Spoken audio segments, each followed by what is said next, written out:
standar adalah unit pengukuran yang dapat dijadikan sebagai titik acuan untuk menilai hasil yang dicapai. Standar di sini dikelompokkan dalam dua jenis. Yang pertama adalah standar yang bersifat nyata, seperti contohnya kualitas kerja, kualitas produk, daya tahan, ukuran berat, dan lain-lain. Yang kedua adalah kualitas yang bersifat tidak nyata, seperti sikap, moral, etika, dan kemampuan dalam bekerja sama. Sedangkan untuk standar yang lain adalah ada standar anggaran dan standar waktu.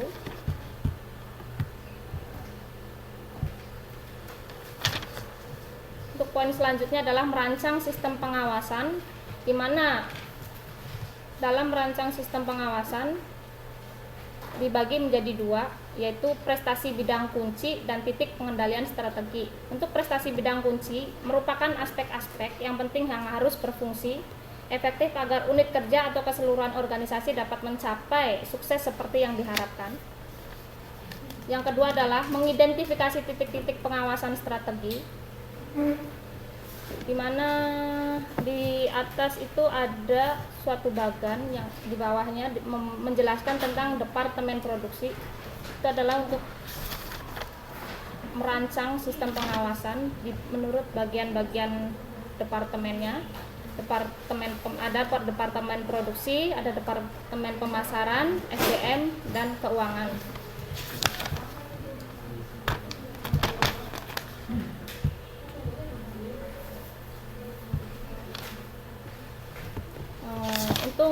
Untuk penjelasan tentang pengawasan sampai di sini, bisa dilanjut oleh untuk orang yang kedua. Ya, barangkali ada pertanyaan tentang presentasi ini. Di sini dalam pengawasan pendahuluan itu ada pengawasan itu bacanya apa ini? Concurrent. Terus ada pengawasan pendahuluan, ada pengawasan multiple. Di sini yang masih belum bisa saya pahami ini tentang pengawasan multiple ini yang bagaimana? Pengawasan multiple, di mana titik-titik strategi pengawasan dalam hal ini dapat diartikan sebagai aktivitas penting yang dapat digunakan untuk mencapai suatu tujuan strategi dalam organisasi dan perusahaan.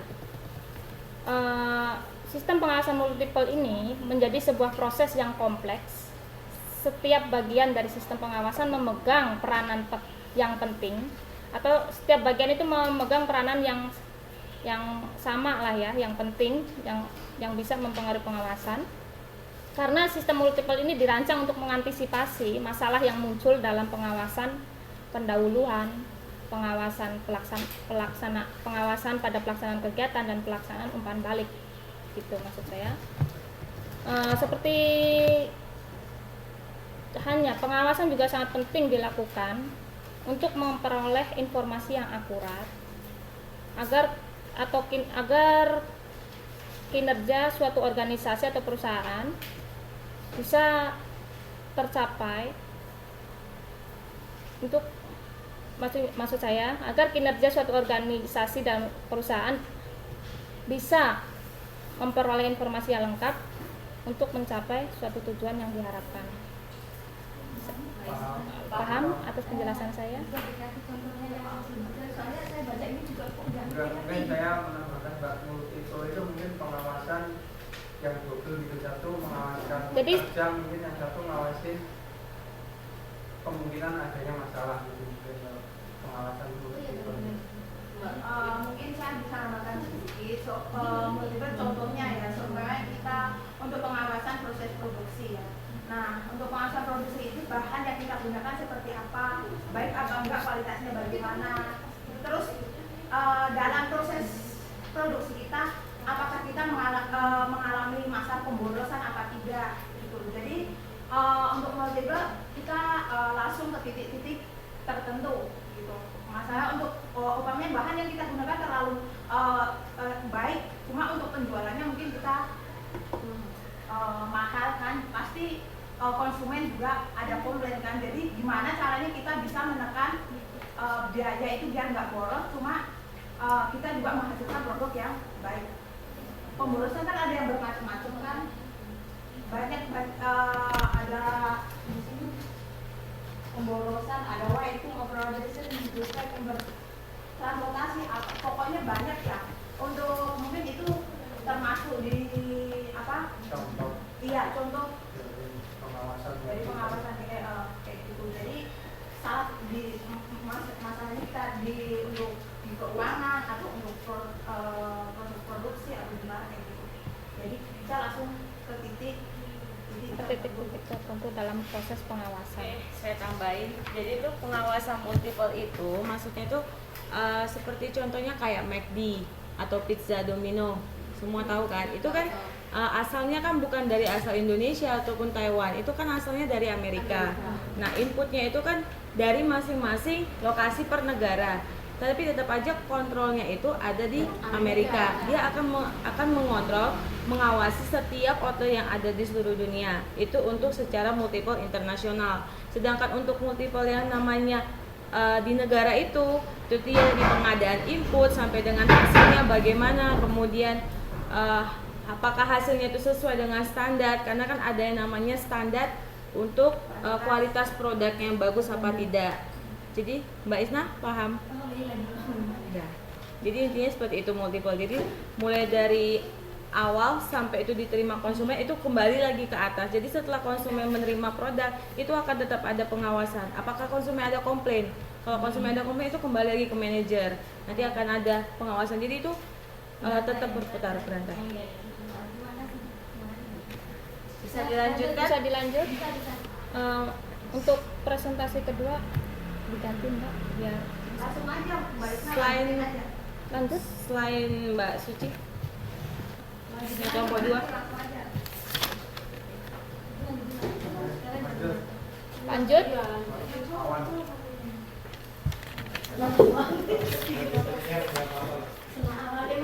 Boleh kita lanjut? Mbak Yanti. Ya, mungkin cukup sekian dari saya. Bisa dilanjutkan oleh Mbak Yanti untuk bagian kedua.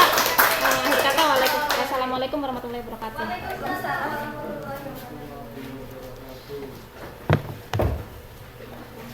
Assalamualaikum warahmatullahi wabarakatuh. Saya dari kelompok 2 yang melanjutkan presentasi dari tadi Mbak Suci. Metode pengawasan dan non kuantitatif bersifat menyeluruh terhadap semua aspek penting dalam organisasi dan sebagian besar berkaitan dengan kegiatan mengawasi aktivitas dan kinerja karyawan. Teknik yang digunakan melakukan observasi, mengadakan inspeksi secara langsung dan rutin, mengkaji laporan baik lisan maupun tulisan, melakukan brainstorming dengan bawahan secara berkala. 5. Melakukan evaluasi terhadap pelaksanaan kerja.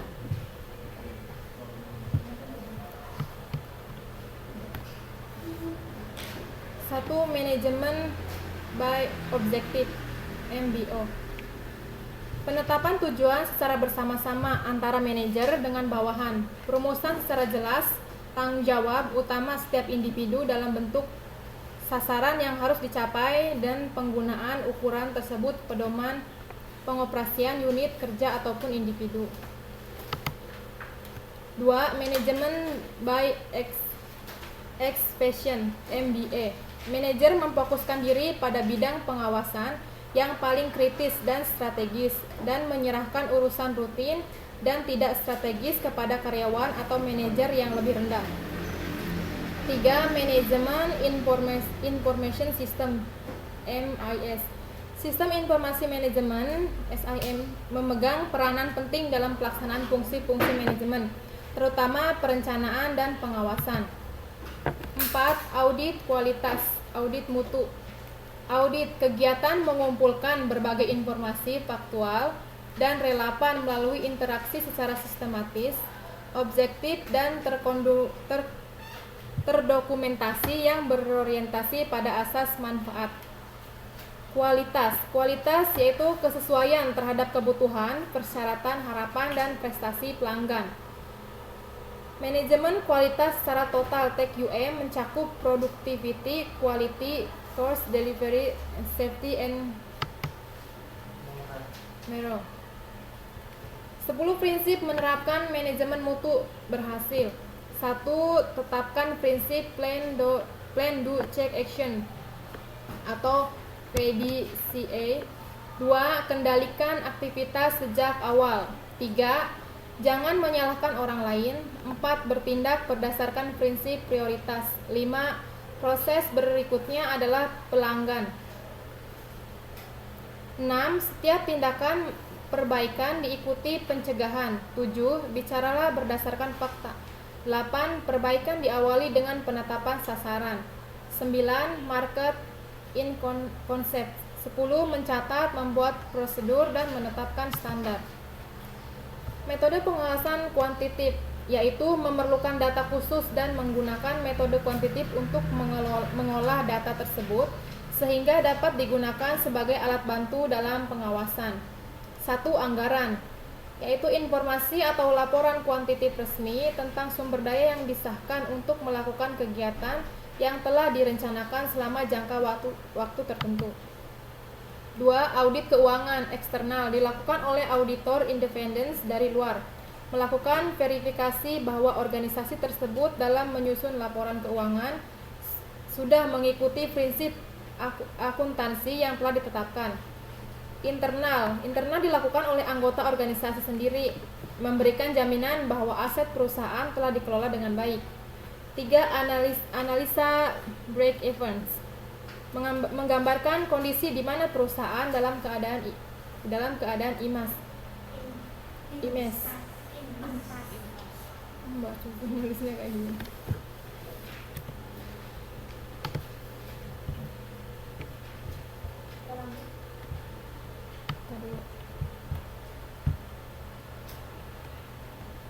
Kok hilang yang tadinya? Tadi nyampe mana sih? Analisis break even. Yang 3. Metode pengawasan kuantitatif. Ini ya.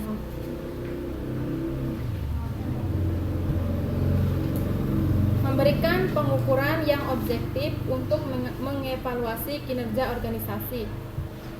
4. Analisa keuangan diukur dengan menggunakan ukuran-ukuran rasio keuangan. 4 tipe dasar rasio keuangan yaitu 1. Likuiditas yaitu mengukur kemampuan perusahaan untuk memenuhi kewajiban keuangan jangka pendek.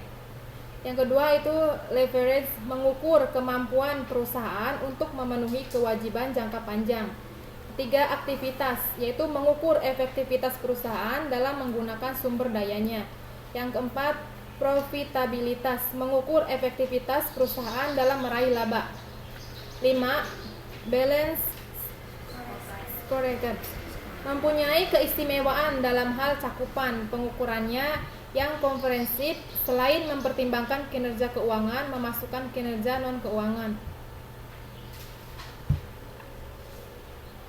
Bagannya, dimensi keuangan yaitu ukuran kinerja tingkat pengambilan investasi, ROI, revenue, mix, bauran pendapatan, aset, turnover, pemanfaatan, aktiva, dan lain-lain.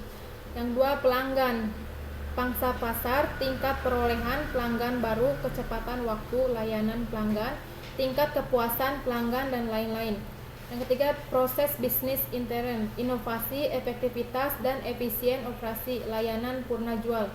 Pembelajaran pertumbuhan, kompetensi SDM, kualitas lingkungan kerja, motivasi, pemberdayaan pegawai, dan lain-lain. Karakteristik pengawasan yang efektif: 1. Akurat. 2. Tepat waktu. Yang ketiga, ekonomis, fleksibel.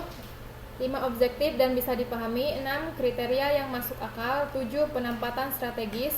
8. Disesuaikan dengan rencana dan struktur organisasi. 9. Disesuaikan dengan manajer tindakan. 10. Tindakan dan perbaikan. Terima kasih. Ada yang ditanyakan? Ada pertanyaan? Di sini kan metode pengawasan non kuantitatif ya. Metode pengawasan non kuantitatif di sini ada beberapa teknik yang digunakan dalam melakukan pengawasan non kuantitatif.